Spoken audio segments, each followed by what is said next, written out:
विस्थापन विधि द्वारा उत्तल लेंस की फोकस दूरी ज्ञात करना, ये टॉपिक हम लोग डिस्कस करेंगे। और उसमें भी सबसे पहले तो हम यही देखेंगे कि इसका स्टेटमेंट क्या है। इसका स्टेटमेंट क्या कहता है कि अगर हमारे पास कोई दो वस्तुपिन है, ठीक है, दो वस्तुपिन है और उनकी जो है हमारे पास एक उत्तल लेंस है, तो उत्तल लेंस और वस्तुपिन दोनों के बीच की जो डिस्टेंस है उसको अगर हम स्मॉल ए कह देते हैं, उसको हम स्मॉल ए कह देते हैं। जैसे हम मान लेते हैं कि हमारे पास क्या है, कुछ इस तरह से एक वस्तुपिन मैंने यहाँ पे रख दिया है। वस्तुपिन का मतलब एक लोहे का जो है आपका ऐसे पिन होता है, जैसे कील नहीं होती वैसे कुछ ये पिन होता है, बस और कुछ नहीं है। ऐसा समझो कि बहुत खतरनाक चीज़ है। तो ये दो वस्तुपिन हमने रख दिया है और इसके बीच में हमने एक उत्तल लेंस कहीं पर रख दिया है। मान लेते हैं अपनी स्वेच्छा से कहीं पर रख देते हैं, यहाँ पे मैंने रख दिया। अब स्टेटमेंट पहले मैं समझा रहा हूँ इसका कि विस्थापन विधि द्वारा उत्तल लेंस की फोकस दूरी ज्ञात करने के लिए जो उसका स्टेटमेंट है, कथन है, या जो सूत्र ड्राइव करना है वो चीज़ हम बता रहे हैं। तो अपने पास ये अगर यदि दो वस्तुपिन है, दो वस्तुपिनों के बीच की जो दूरी होती है, जो दो वस्तुपिनों के बीच की दूरी है उसको हम मान लेते हैं कि ये अपने पास ए है, ठीक है। दो वस्तुपिनों के बीच की दूरी लेंस की फोकस दूरी की 4 गुने से अधिक हो, यानी अपने पास ये चीज़ जो है मान लेते हैं इसका फोकस दूरी, लेंस का फोकस दूरी ये है, हम इसको लेंस कह देते हैं, और इसकी फोकस दूरी कितनी है, स्मॉल एफ है। तो स्टेटमेंट में जो है वो क्या है, पहली बात कि यदि किन्हीं दो वस्तुपिनों के बीच की दूरी लेंस की फोकस दूरी से 4 गुने से अधिक है तो उस स्थिति में एक वस्तुपिन का वास्तविक उल्टा प्रतिबिंब दूसरे पर बनता है।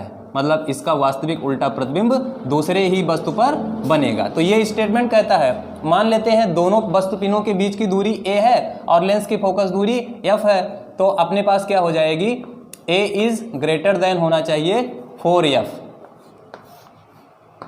पहली बात। दूसरी बात ये कि इसका फोकस दूरी जो होगा वो क्या हो जाएगा, a² माइनस d² बटा 4a, ठीक, ये चीज़ हो जाएगी। तो ये दोनों फार्मूले हमको प्रूव करने हैं और बारी बारी से हम इसको दोनों करेंगे।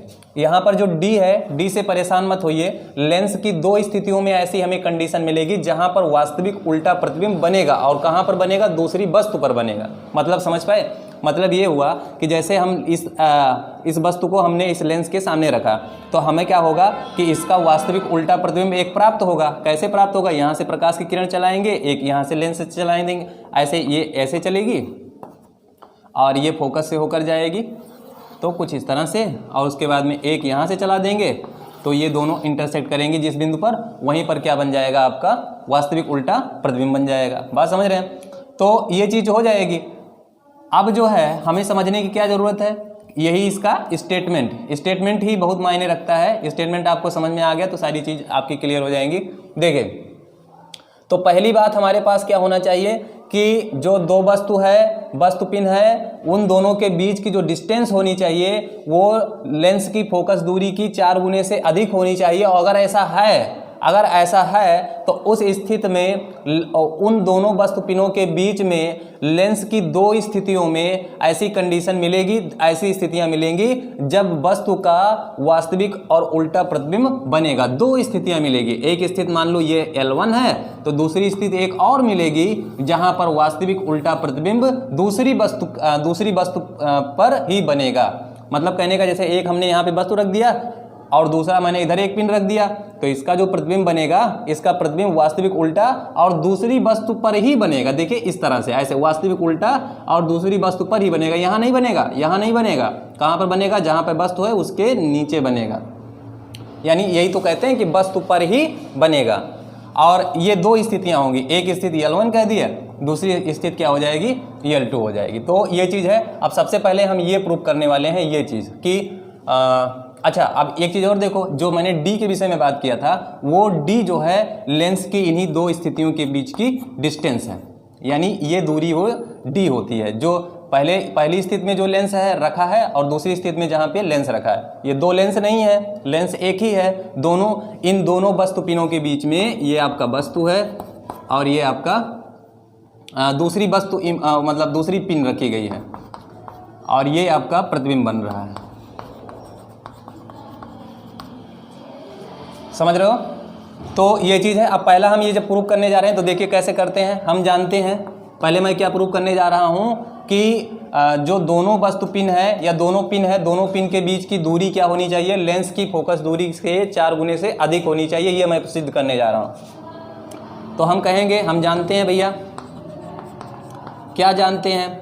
हम जानते हैं कि 1/b - 1/u इक्वल लेंस का सूत्र, ये जानते हैं। अब आप समझिए, इसको मत देखो अभी आप खाली एक ही वस्तु को देखिए, ये वाला खाली देखो। हम मान लेते हैं ये वस्तु हमने रखा, तो यहाँ से यहाँ तक की दूरी u और यहाँ इसका प्रतिबिंब बना, ये प्रतिबिंब बना, तो यहाँ से यहाँ तक की दूरी v हो गई। समझ में आ रहा भैया?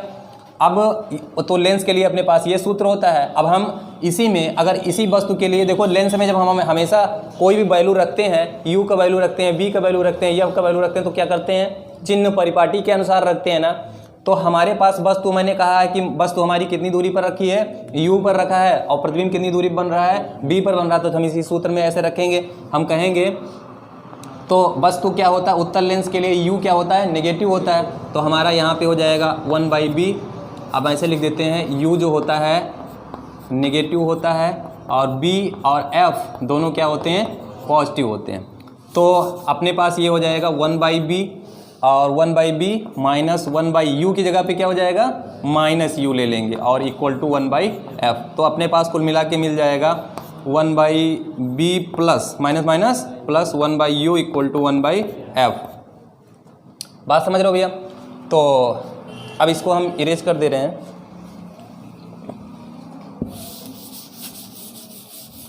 क्योंकि आगे का काम जो है इसी से होने वाला है।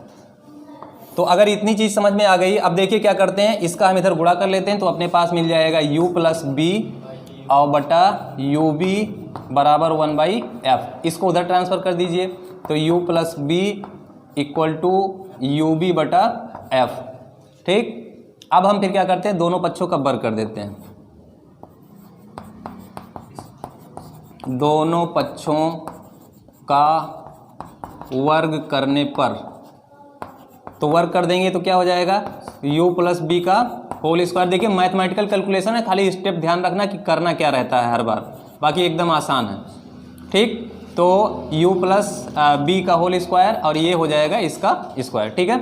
अब हम अगर देखो, ध्यान दीजिए यहाँ पर, अगर मैं इसको इस तरह से लिख दूँ, u माइनस b का होल स्क्वायर और प्लस 4ub बराबर u स्क्वायर b स्क्वायर बटा f स्क्वायर, तो कोई प्रॉब्लम नहीं है और कोई प्रॉब्लम होनी भी नहीं चाहिए। क्यों?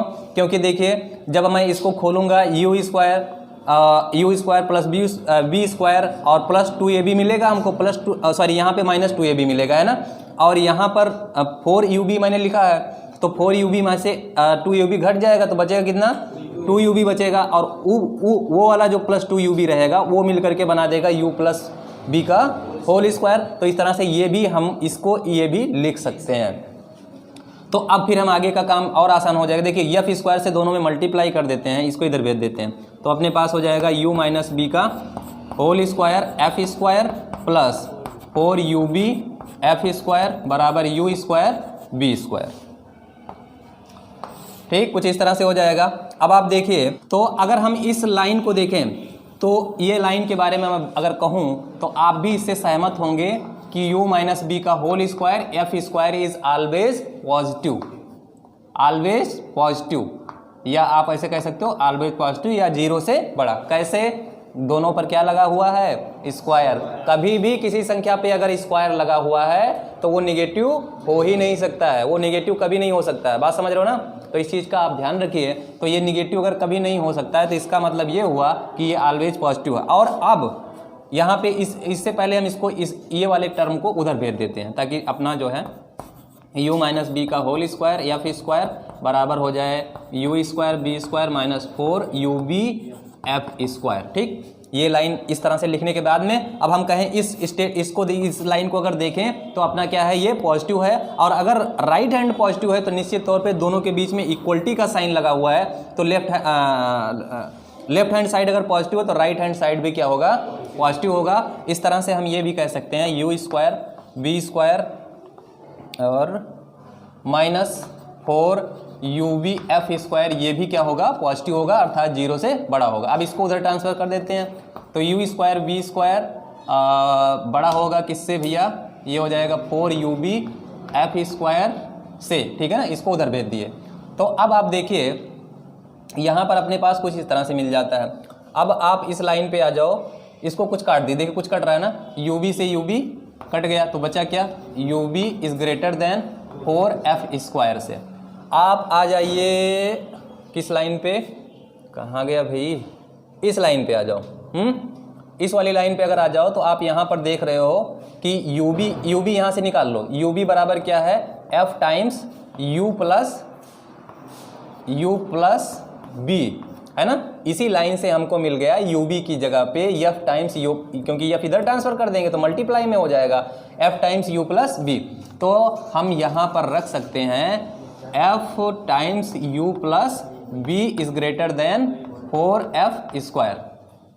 अब यहाँ से आप इस एक F को F काट दीजिए, तो यहाँ पे क्या मिला, U प्लस B और इज ग्रेटर देन 4F।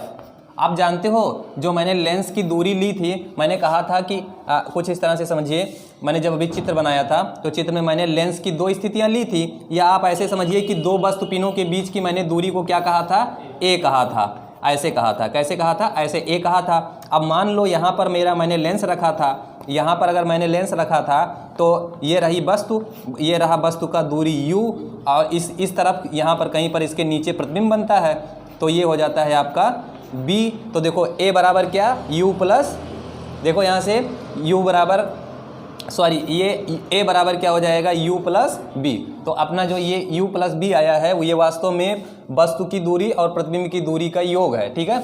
तो यहाँ पर हम इसकी जगह क्या लिख सकते हैं, A, और इस तरह से हमको ये प्राप्त हो गया कि A is greater than always 4F, ठीक है।